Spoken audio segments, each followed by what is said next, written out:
बोलिए शंकर भगवान की जय, लक्ष्मी नारायण भगवान की जय, वैशाख मास की जय।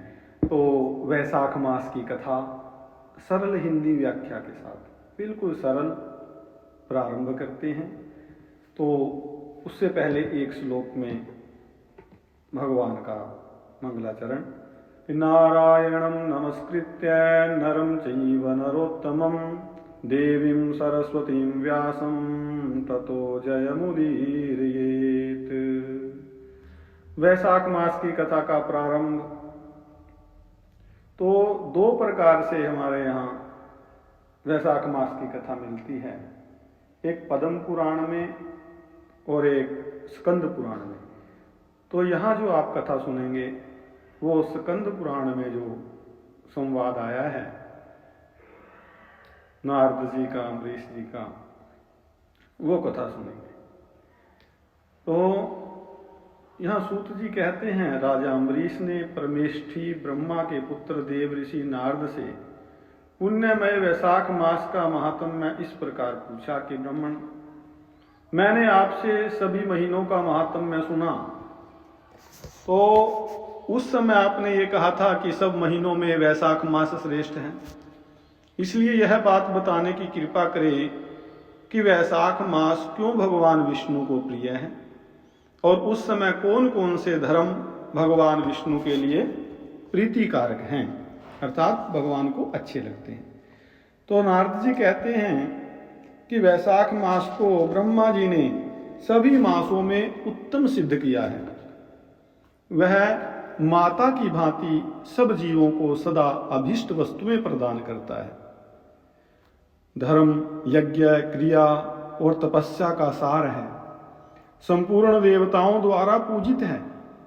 यहां बताया कि जैसे विद्याओं में वेद विद्या, मंत्रों में प्रणव ओमकार, वृक्षों में कल्प वृक्ष, धेनुओं में जितनी भी गायें हैं उनमें कामधेनु, और देवताओं में विष्णु, भगवान विष्णु, वर्णों में ब्राह्मण, प्रिय वस्तुओं में प्राण, नदियों में गंगा जी, तेजों में सूर्य, अस्त्र शस्त्रों में चक्र, सुदर्शन चक्र जो है, और धातुओं में सुवर्ण, वैष्णवों में शिव तथा रत्नों में कौस्तुभ मणि है।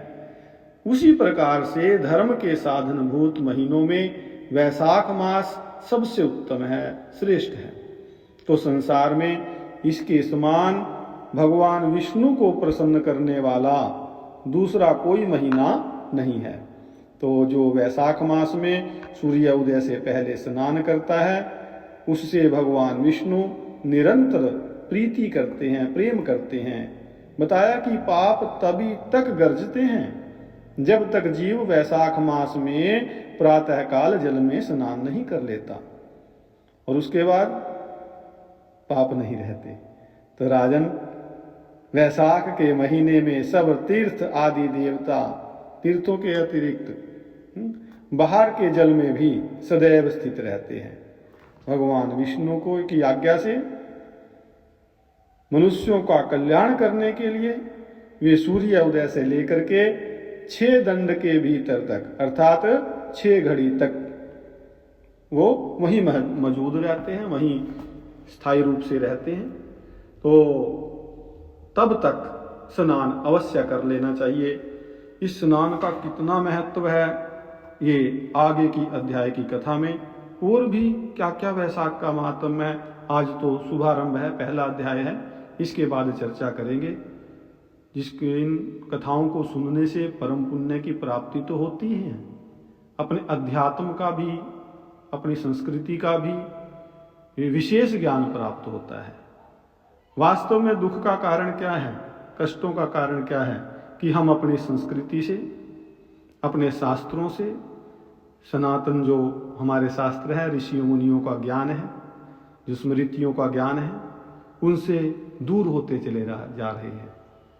और नहीं तो इन रास्तों पर चल करके, भगवान के बताए हुए, हमारे पुराणों के बताए हुए नियमों पर चल करके हम हर प्रकार का सुख प्राप्त कर सकते हैं, दुख जीवन में होंगे ही नहीं। तो ये वैशाख मास की कथा में हमें अनेक प्रकार का ज्ञान प्राप्त होगा भगवान की कृपा से, और उनकी कृपा बनेगी हम इस कथा को कह पाएँ, हम सब इसको सुन पाएँ।